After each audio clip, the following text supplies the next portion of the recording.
Because like he's not the same fighter anymore. Will he land a big shot and will Thurman be able to take it? Well, we know that, well, Thurman has often talked about how, like, he's not afraid to lose and how that he has a high enough ring IQ to know when to take a knee and to know when to hold. He said these things. Then you know how you'll be watching a fighter get beat the fuck up and you'll be thinking like, yo, hold, or take a knee, take a knee. But he's been talking about vocally that he knows, like, if he, like he said, I remember when I was interviewing him, he's like, matter of fact, you know what? You want to see it? This is a perfect intermission right here. It's not even an intermission because it's only about, let me pull up over here. He'd be like, what did he say? Some shit with his lisp? He's like, and if I was to get knocked out, don't you shed a tear. Some old shit. He was mad. He was irritable. So I didn't mean to rub him the wrong way. Paul's no homo. But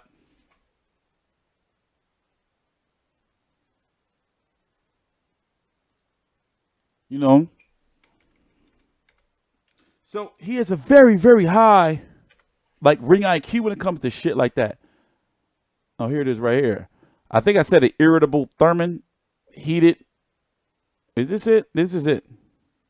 You back. Take you back. Wait, is this it? Take you back. I promised myself if this was the final press conference 2 days before he fought Danny Garcia. Garcia buckles the way that Porter buckled, we have to close it out, you know. But I mean, I'm just tired of the fucking shit talk, man.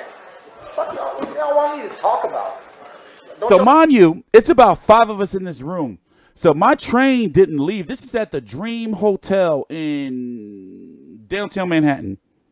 My train didn't leave for like another couple hours. So I had some free time, so I was lingering around. Keith Thurman and Danny Garcia was still there. So at this table, it was me and probably like 5 other media members. Literally, everybody else had left. It was me. It was Brandon Watson, Behind the Gloves, Ring TV, and I forgot the 2 other media outlets. But he was irritable as fuck. And I thought he was going to try to beat me up. But I was going,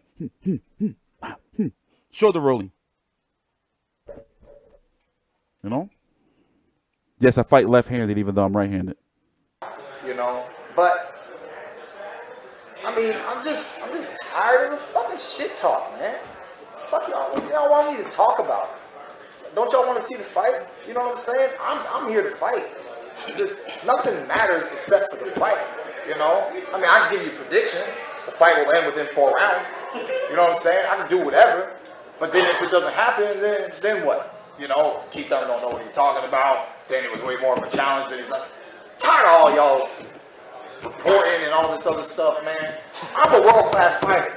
No matter what happens, win, lose, draw, Keith Thurman's a world-class fighter. Every single time I step in the ring, I give you world-class fights. Okay? And I'm going to continue to do that to the day I retire. All right?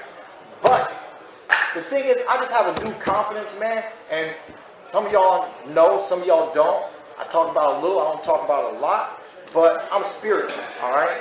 And I've hit a certain place in my life now that I'm 28 years old. I've marinated in this world of boxing for a long time now, okay? And I'm marinated in the world, and I'm grown as a man inside and outside of the ring, okay? I do this for me. I don't do this for you. I do it for me. You help me. Because without you, there is no sport of boxing. Y'all heard him, y'all? Y'all heard him? He said without Tstreet. He said it's no sport of boxing. You heard him? You heard him? He said without me, there's no sport of boxing, y'all. So that's coming from the champ. The champ. But yeah, this was so remember, this was 2 days before his last fight. And that's why I'm saying it's relevant. He was pissed. He was pissed. Y'all want to listen to some more of this? he started getting heavy with it. Some of y'all probably seen it already, but this is one of the rare. I have a lot of classic interviews. I'm not gonna say rare. I have some classic interviews where fighters be pissed. Like they be pissed at me, yo. They be pissed. So I'm looking. I'm like, oh shit. Do I have to hit him with a chair? Is he gonna try to beat me up? Because I can't fight him. He a world champion. He got 2 belts. So look at him. He like real hungry and shit. He hungry. So this was 2 days before his last. This was literally 2 days before his last fight. Before he fought. All right, shut up. All right, I'm gonna shut up. So I'm rewinding back a little bit. So remember, before weigh-ins, you have to always remember if fighters give controversial interviews or whatever at the final press conference or before a weigh-in, if they're not a heavyweight, they're usually hungry. They're usually like they're deep in their weight cut. You feel me? Like deep in their weight cut. So with this one right here, the reason why I look at this as a classic interview for me, one of the best I've ever been a part of, is because this was 2 days before his fight, and it was literally only about 5 other media members in that room. And the chance that I was there was because my train didn't come. So I was like, I'm gonna chill here for a minute. But all right, I'm gonna play. 2 days. This was 2 days before his last fight. I do it through confidence, man. And some of y'all know, some of y'all don't. I talk about it a little. I don't talk about it a lot. But I'm spiritual, all right? And I've hit a certain place in my life now that I'm 28 years old. I've marinated in this world of boxing for a long time now, okay? And I'm marinated in the world, and I'm grown as a man inside and outside of the ring, okay? I do this for me. I don't do this for you. I do it for me. You help me, because without you, there is no sport of boxing. It would just be reckless fighting. It would not be a career. I am grateful of the career that I have. I'm grateful. No, listen, let me tell you. I was just telling my girl the other day, like, I don't intentionally mean to piss these boxers off.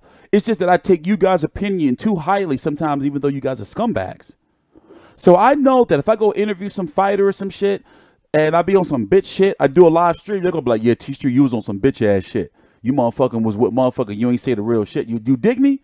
So when you really listen to my questions and all the interactions I've had with boxers, I don't be saying no fake shit, and I don't be trying to be disrespectful, but they're not used to media members telling them the real shit. Oh shit. Oh shit. Damn. All right, let me play this so I can do some shit in the background. I'm running out of like fucking 5 gigs of memory. All right, let me play this. The career that I've developed for myself, I strive for greatness each and every single time that I step into the ring. I have an O. I'm not afraid to let it go. If you can beat me, beat me. My mama used to beat me, and my daddy used to beat me. Can you beat me? That's what I want to know. That's why I signed these contracts. I love the... He ready to fight me, y'all. Y'all hear him? He called me out. He called me out. So that's 3 boxers there that called me out. Career that I've developed for myself, I strive for greatness each and every single time that I step into the ring. I have an O. I'm not afraid to let it go. If you can beat me, beat me. My mama used to beat me, and my daddy used to beat me. Can you beat me? That's what I want to know. That's why I signed these contracts. I love the sport of boxing. This is a sport. I look forward to each and every fight. And now I finally hit a point in my career where I'm getting the fights that I want. They talk about Danny Garcia has a tremendous resume. A lot of people fought certain people that I never fought. Guess what? Those fighters didn't want to fight me. Floyd Mayweather never wanted to fight me. Do y'all forget that when his daddy wants to talk about I was a made champion, I was the interim title holder for Mayweather? They elevated Mayweather to elevate me, to put him in position to where he never had to talk about me. He didn't have to take Keith Thurman as a mandated opponent. He got to do whatever he wanted to do. He got to wear what we call the political crown. I'm not mad at him, man. I'm not mad at that scenario. It was a little frustrating having to deal with it, but that's what happens in the sport of boxing from time to time. And Mayweather has dominated the industry since he stepped on the scene. He was an Olympian, yada, yada, yada. He fought for that political position. So it's not. So you got to think, I'm sitting there, right? And I'm wondering, like, what the fuck did I do wrong? I'm sitting there like, I mean, there's some good ass content. Oh, and by the way, I was hospitalized on the 2 days later. This is the reason why I couldn't go to the fight. I got approved for credentials the day of the fight because they was like, you know, basically they approved me because of this interview. Like crazy ass shit. But I was like, well, damn, what the fuck? So I'm thinking like, do I have to hit this little nigga with a chair or something? Like, is he going to beat me up? But ever since then, we've been cool. We've been cool. We've been cool. I swear, like, we've been cool. I've interviewed him 4 times after this. Keith Thurman is the only fighter, like, I've interviewed him the most out of everybody. Out of everybody. Man, I'm not mad at that scenario. It was a little frustrating having to deal with it, but that's what happens in the sport of boxing from time to time. And Mayweather has dominated the industry since he stepped on the scene. He was an Olympian, yada, yada, yada. He fought for that political position. So it's not like it was undeserving, okay? It just was frustrating for one person because Danny fought Paulie Malignaggi. Paulie Malignaggi never wanted to fight me. I wanted to fight him at one point. He got beat by AB. We never talked about it ever again. Why? Because I was interested in fighting champions. I've always been interested in fighting champions, okay? I mean, I wanted to fight Sean Porter when he held the IBF before he fought Kell Brook. Kenny Porter had an article statement saying, we don't need to fight Keith Thurman right now. We can fight him when he gets his world title, and then we can fight each other for a unification bout. He loses his title, I get my title, and then we fight for my title. Do I say he needs to go back and get a title? No. It's a fight that I always wanted. It was a fight that I was happy to make happen. Saturday night is the same scenario. Happens to be in the same venue. So, I mean, like I said, man, I do this for me. I do it for the love of the sport. I do this because this is what I've always wanted to do as a child. I am successful. A loss does not take away my success. I am not fearful of losing. I'm not fearful of getting knocked out. I hold no fear. So listen to this. Now, this was 2 days before Danny Garcia, so he's been on this shit. Like he's not afraid to lose. For Jesus said, fear no man that wants to harm your flesh. Look, my man quoted scripture. My man, what went wrong? Like sometimes I swear I don't know what be going wrong with these interviews. Like, am I an asshole? No. Honestly, do I have a bad media reputation? Be like, tell me, I'm ready. Y'all can tell me. Do I have a bad media reputation? Do I ask fucked up questions? My mic is my phone. I got to keep my phone away from my mic. My bad. I was checking my phone. I have to keep my phone away from my mic. But do I have like, you know, is it like, what am I doing wrong? What am I doing wrong? I am successful. A loss does not take away my success. I am not fearful of losing. I'm not fearful of getting knocked out. I hold no fear. For Jesus said, fear no man that wants to harm your flesh. I am a warrior. I've always been a warrior, and I'm willing to die in that ring. I tell my family, if I was to die in that ring, don't you shed a tear. My God. You understand? Y'all don't fully get who Keith Thurman is. I'm somebody who loves to fight. But outside of the fight, this is a sport called boxing. Boxing also is an art.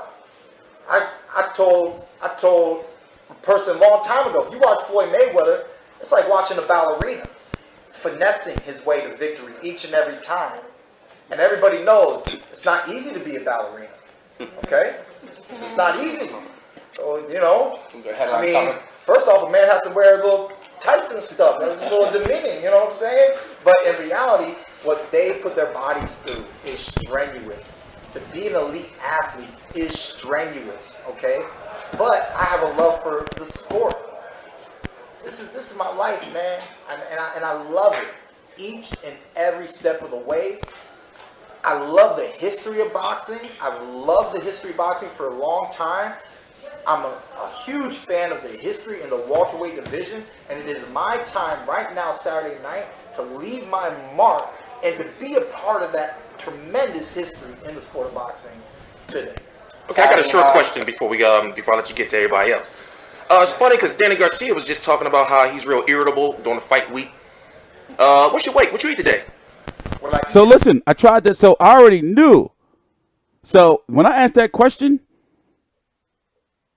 like I knew, like, well, the weigh-in's tomorrow. Like he was real pissed, and I was thinking, like, you know how like you be pissed and you be irritable, like when you be hungry, you be like, what the fuck, me motherfucking long, I want to get something to eat, like in your mind and shit. So I wanted to like change the mood. History. Oh, and also I had talked to Danny and Angel early, and they was telling me how, like, you know, they was hungry and shit. In the sport of boxing today. Okay, I got a short question before I let you get to everybody else. It's funny because Danny Garcia was just talking about how he's real irritable during the fight week. What's your weight? What you eat today? What I eat today? Yeah, what's going on? What's your weight? How's the weight?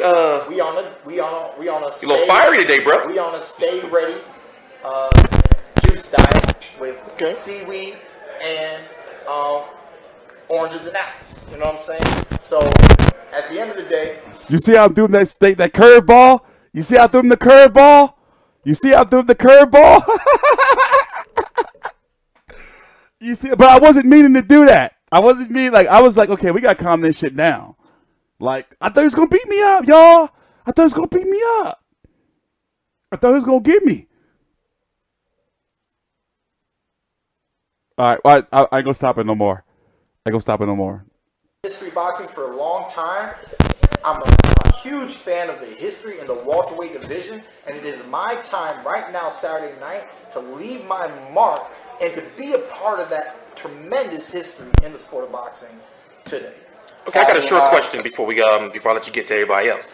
It's funny because Danny Garcia was just talking about how he's real irritable during the fight week. What's your weight? What you eat today? What I eat today? Yeah, what's going on? What's your weight? How's the weight? We on a you a little fiery today, bro. We on a stay ready juice diet with seaweed and oranges and apples. You know what I'm saying? So at the end of the day, fight week in general, and just getting close to the fight, being on a diet for anywhere from 10 to 12 weeks, like, I tell people, like, look, I'm ready to fight, okay? Y'all want to talk this and that, like, I am irritable. You know what I mean? See. I am irritable. But what irritates me the most is that every single one of these fights, I got to put cameras in my face and be asked a lot of questions like I'm not ready to fight. Like, I did not choose boxing when I was 7 years old. Okay? I could have quit at any time if I didn't want to be a fighter. I tell the amateurs that think about, kids that think about fighting, I say, now look, you need to understand that if you want to be a boxer, you need to be prepared to be hit. You watch kids and the way that they box, and you can tell instantly that they're scared to be hit. Now, I'm not saying go out there and get hit, but I'm saying you need to be mentally, physically prepared to get hit. So that when you do get hit, you don't get into that little scare mode, okay? I'm a visualization type of fighter. I visualize many outcomes. I visualize myself being up on the ropes, being pounded on, having him up on the ropes, pounded on him. I visualize taking critical blows. I visualize myself having to take a knee if I need to. And there's fights that have happened where the fight could have been prolonged if the fighter was smart enough to take a knee. If you have the skills that I believe that I do have and possess, it is wise to utilize that moment to get a recovery for oneself so that you can put yourself back into the fight. It's like a wave. There are ups and downs throughout the fight. The fight is not always going in your direction. Doesn't mean that you cannot overcome it and start to put it back into your direction. Tallying out with the confidence conversation, I asked Danny the same thing. He said he was so confident that if he lost, he'd be willing to grow a ponytail. Hey! But do you see like the difference between my questions and, like, you know, other media members' questions? I don't intentionally. I don't say when I go to an event, you know, that, yeah, I'm gonna try to get on under motherfucking skin. That's not, you know, I ask questions in regards to, I really be wanting to know, you know? And I know that, you know, what the way I do live streams, you know, let me go full screen, camera. I know that with the way I do live streams, I expect for y'all, I expect for you, the chat, to tell me like, yo, Tstreet, I saw that fucking interview you did. You was on some bitch ass nigga shit. Why you was on, you know, because somebody was doing that with when I interviewed Leonard Ellaby. I told you the story about what happened to Leonard Ellaby. I used to be clowning him on social media and on YouTube about his goatee that used to be fucked up. So when I finally met him for the first time at Mayweather McGregor press conference in New York, longest press conference in like the history of press conferences, I was scared to talk to him because I was like, oh shit, I was roasting him on like social media. And but when I interviewed him, he was cool. I don't know if he didn't remember me or what, but he had blocked me on Twitter. And I was like, oh shit. Like I roasted him to smithereens. But I have a high amount of respect for Leonard Ellaby now, because he has literally transitioned from being like a corner man to like the CEO and literally running Mayweather Promotions.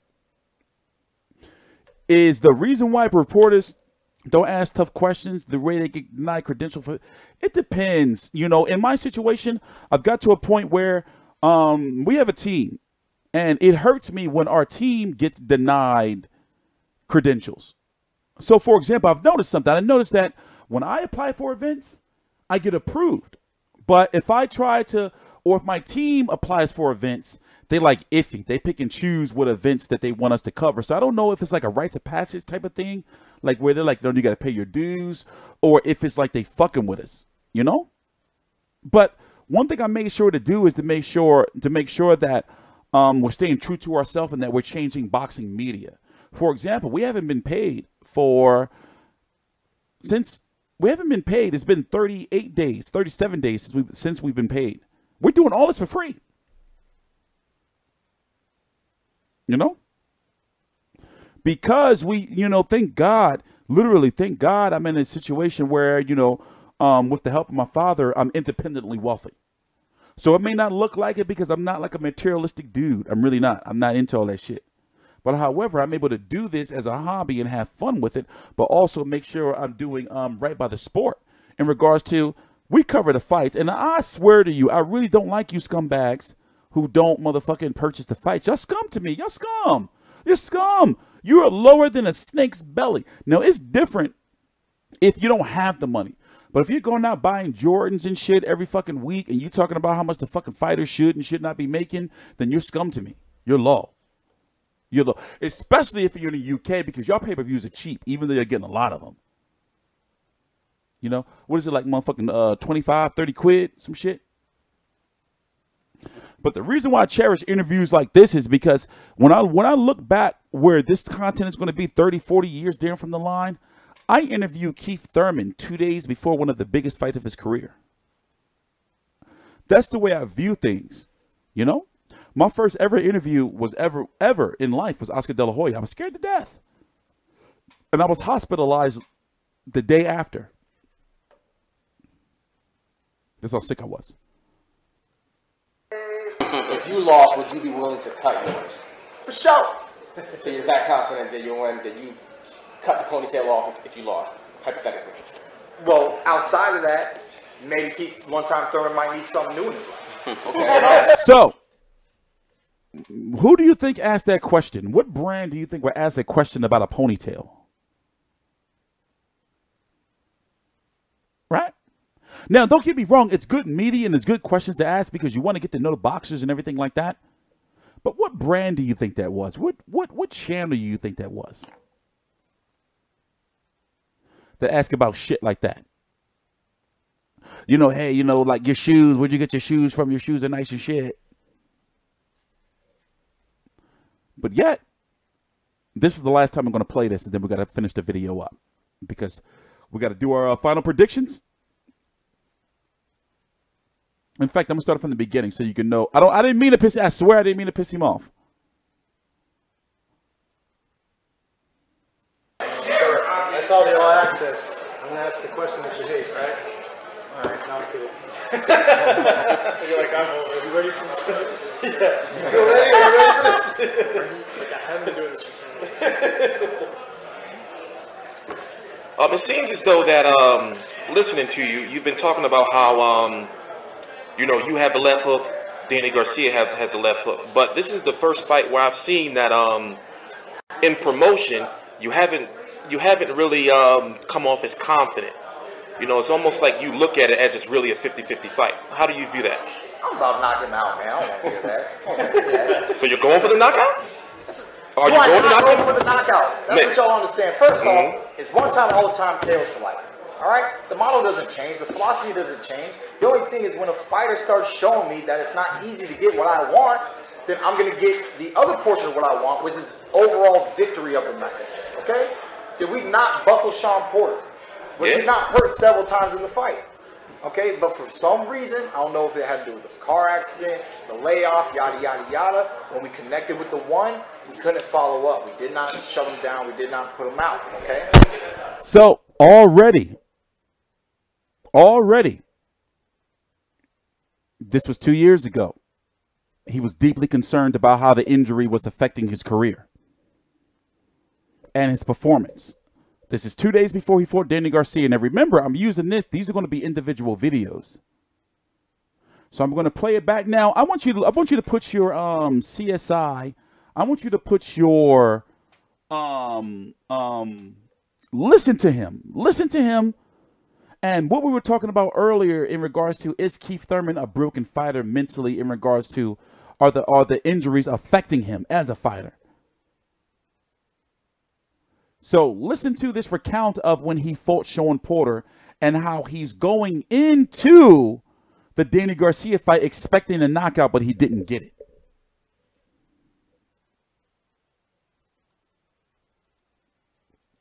You got to fix the ponytail. Access. I'm going to ask the question that you hate, right? Alright, no, I'm kidding. You're like, I'm over. Are you ready for this fight? Yeah. You ready? Are you ready for this? Like, I haven't been doing this for 10 weeks. It seems as though that listening to you, you've been talking about how you know, you have the left hook, Danny Garcia has the left hook, but this is the first fight where I've seen that in promotion you haven't really come off as confident. You know, it's almost like you look at it as it's really a 50-50 fight. How do you view that? I'm about to knock him out, man. I don't want to hear that. I don't want to hear that. So you're going for the knockout? Are you going for the knockout? That's what y'all understand. First off, it's one time, all the time, KOs for life. All right? The model doesn't change. The philosophy doesn't change. The only thing is when a fighter starts showing me that it's not easy to get what I want, then I'm going to get the other portion of what I want, which is overall victory of the night. Okay? Did we not buckle Sean Porter? Was he not hurt several times in the fight? Okay, but for some reason, I don't know if it had to do with the car accident, the layoff, yada, yada, yada. When we connected with the one, we couldn't follow up. We did not shut him down. We did not put him out, okay? I promised myself if Garcia buckles the way that Porter buckled, we have to close it out, you know? But I mean, I'm just tired of the fucking shit talk, man. Fuck y'all. What y'all want me to talk about? Don't y'all want to see the fight? You know what I'm saying? I'm here to fight. Because nothing matters except for the fight. You know? I mean, I can give you a prediction.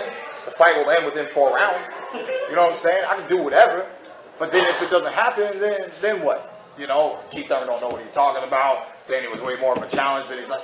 Tired of all y'all reporting and all this other stuff, man. I'm a world-class fighter. No matter what happens, win, lose, draw, Keith Thurman's a world-class fighter. Every single time I step in the ring, I give you world-class fights, okay? And I'm going to continue to do that to the day I retire, all right? But the thing is, I just have a new confidence, man, and some of y'all know, some of y'all don't. I talk about it a little, I don't talk about it a lot, but I'm spiritual, all right? And I've hit a certain place in my life now that I'm 28 years old. I've marinated in this world of boxing for a long time now. Okay, and I'm marinated in the world, and I'm growing as a man inside and outside of the ring. Okay, I do this for me. I don't do this for you. I do it for me. You help me Because without you, there is no sport of boxing. It would just be reckless fighting. Thank you, champ. It would not be a career. I am grateful of the career that I have. I'm grateful of the career that I've developed for myself. I strive for greatness each and every single time that I step into the ring. I have an O. I'm not afraid to let it go. If you can beat me, beat me. My mama used to beat me, and my daddy used to beat me. Can you beat me? That's what I want to know. That's why I signed these contracts. Make it happen. I love the sport of boxing. This is a sport. I look forward to each and every fight. And now I finally hit a point in my career where I'm getting the fights that I want. They talk about Danny Garcia has a tremendous resume.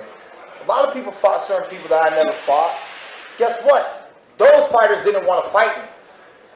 Floyd Mayweather never wanted to fight me.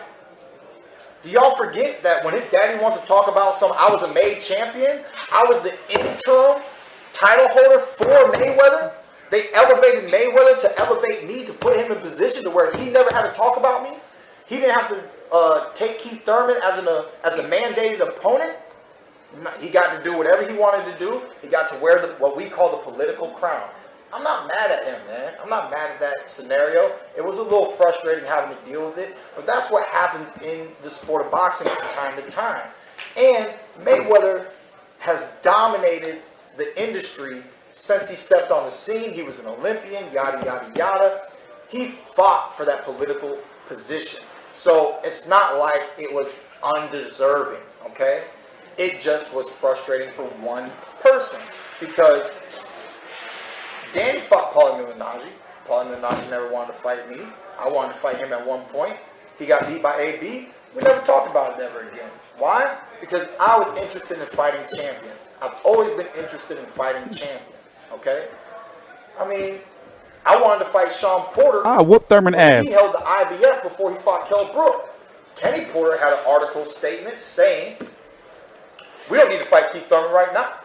We can fight him when he gets his world title, and then we can fight each other for a unification bout. He loses his title, I get my title, and then we fight for my title. Do I say he needs to go back and get a title? No. It's a fight that I always wanted. It was a fight that I was happy to make happen. Saturday night is the same scenario. Happens to be in the same venue. So, I mean, like I said, man, I do this for me. I do that will get Thurman hurt. Sport. I do this because this is what I've always wanted to do as a child. I am successful. A loss does not take away my success. He about to start quoting scripture. I am not fearful of losing. I'm not fearful of getting knocked out. I hold no fear. For Jesus said, fear no man that wants to harm your flesh. I am a warrior. I've always been a warrior, and I'm willing to die in that ring. I told my family, if I was to die in that ring, don't you shed a tear. Oh, my God. You understand? You see? He started quoting scripture. Okay, so the Mungia weigh-in is going to be starting. Same thing. I was trying to ride it out. So it's going to be starting at likely 3:30. Hold, let me check. Thank God. Whew. All right. So we're going to be I've been trying to hold on because what I'm going to do is I've been able to be cheap and kind of like do two birds, one stone. Use these streams, talk about various different boxing subjects and topics, and then edit them into individual videos. So, all right. So let me go because this is going to end soon. So let me go find the Mungia weigh-in, and we're going to talk about that. But yeah, he started quoting scripture and shit. But he was really hungry. Look under his eyes. He's so hungry. You see it? He was weighing in the next day. This was his last fight. And then we fight for my title. Do I say he needs to go back and get a title? No. It's a fight that I always wanted. It was a fight that I was happy to make happen. Saturday night is the same scenario. Happens to be in the same venue. So, I mean, like I said, man, I do this for me. I do it for the love of the sport. I do this because this is what I've always wanted to do as a child. I am successful. A loss does not take away my success. I am not fearful of losing. I'm not fearful of getting knocked out. I hold no fear. For Jesus said, fear no man that wants to harm your flesh. I am a warrior. I've always been a warrior, and I'm willing to die in that ring. I tell my family, if I was to die in that ring, don't you shed a tear. You understand? Y'all don't fully get who Keith Thurman is. I do, Keith. I do. I'm somebody who loves to fight. But I understand. Outside of the fight, this is a sport called boxing. Boxing also is an art. I told a person a long time ago, if you watch Floyd Mayweather, it's like watching a ballerina. It's finessing his way to victory each and every time. And everybody knows it's not easy to be a ballerina. Okay? It's not easy. So, you know, I mean, first off, a man has to wear little tights and stuff. It's a little demeaning, you know what I'm saying? But in reality, what they put their bodies through is strenuous. To be an elite athlete is strenuous, okay? But I have a love for the sport. This is my life, man, and I love it each and every step of the way. I love the history of boxing. I've loved the history of boxing for a long time. I'm a huge fan of the history in the welterweight division, and it is my time right now, Saturday night, to leave my mark and to be a part of that tremendous history in the sport of boxing today. Okay, I got a short question before I let you get to everybody else.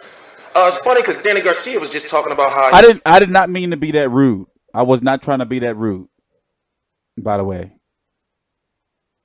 I was really sick that day, like really, really sick. I was hospitalized 2 days after that. I had minor respiratory failure when I was on my way to the fight. So I was not trying to be that rude. He's real irritable during the fight week. What's your weight? What you eat today? What I eat today? Yeah, what's going on? What's your weight? How's the weight? We on a stay, you a little fiery today, bro. We on a stay ready juice diet with seaweed and oranges and apples. You know what I'm saying? So at the end You know of what the you're day, saying, Keith. Fight week in general, and just getting close to the fight, being on a diet for anywhere from 10 to 12 weeks, like, I tell people, like, look, I'm ready to fight, okay? Y'all want to talk this and that, like, I am irritable. You know what I mean? See. I am irritable. But what irritates me the most is that every single one of these fights, I got to put cameras in my face and be asked a lot of questions like I'm not ready to fight. Like, I did not choose boxing when I was 7 years old. Okay? I understand, I man. quit at any time if I didn't want to be a fighter. I tell the amateurs that think about, kids that think about fighting, I say, now look, you need to understand that if you want to be a boxer, you need to be prepared to be hit.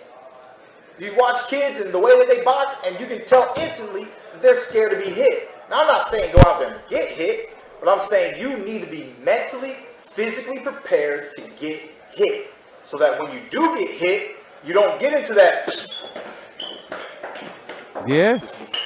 little scare mode, okay? I'm a visualization type of fighter.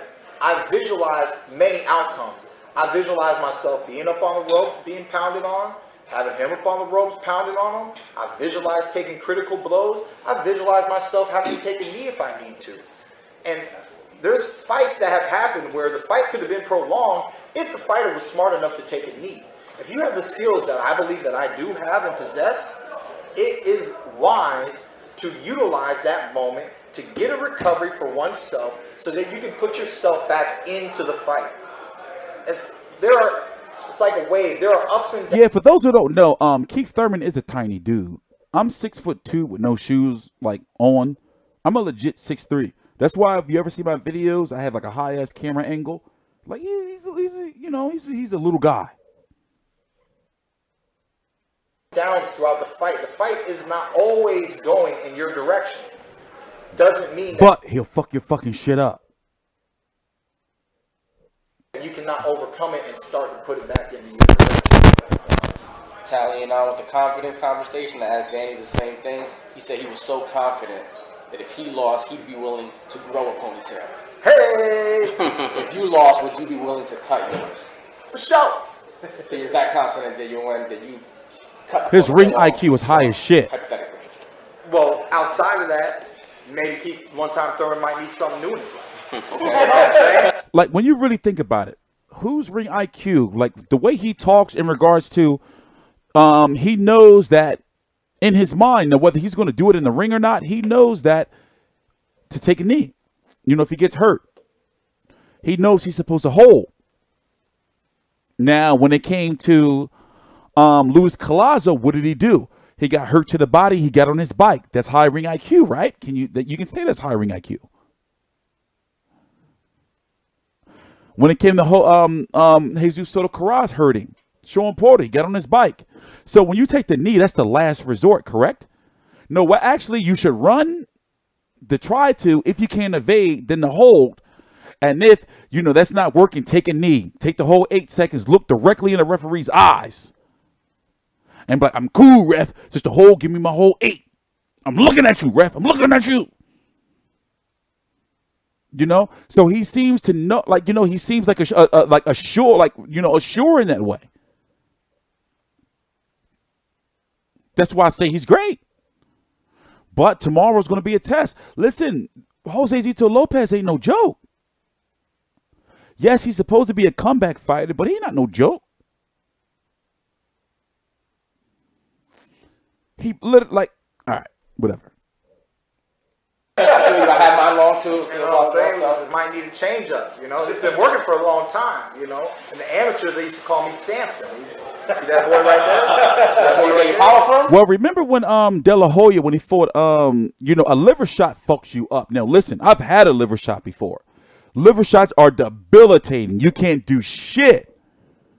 Like, you don't have no air. You're like, like you're rolling around and like you can't do shit. You can't do shit. But no, that's a sternum shot. But a liver shot, that literally, it's like that sharp ass, like, you can't do shit. You can't do shit. Trust me.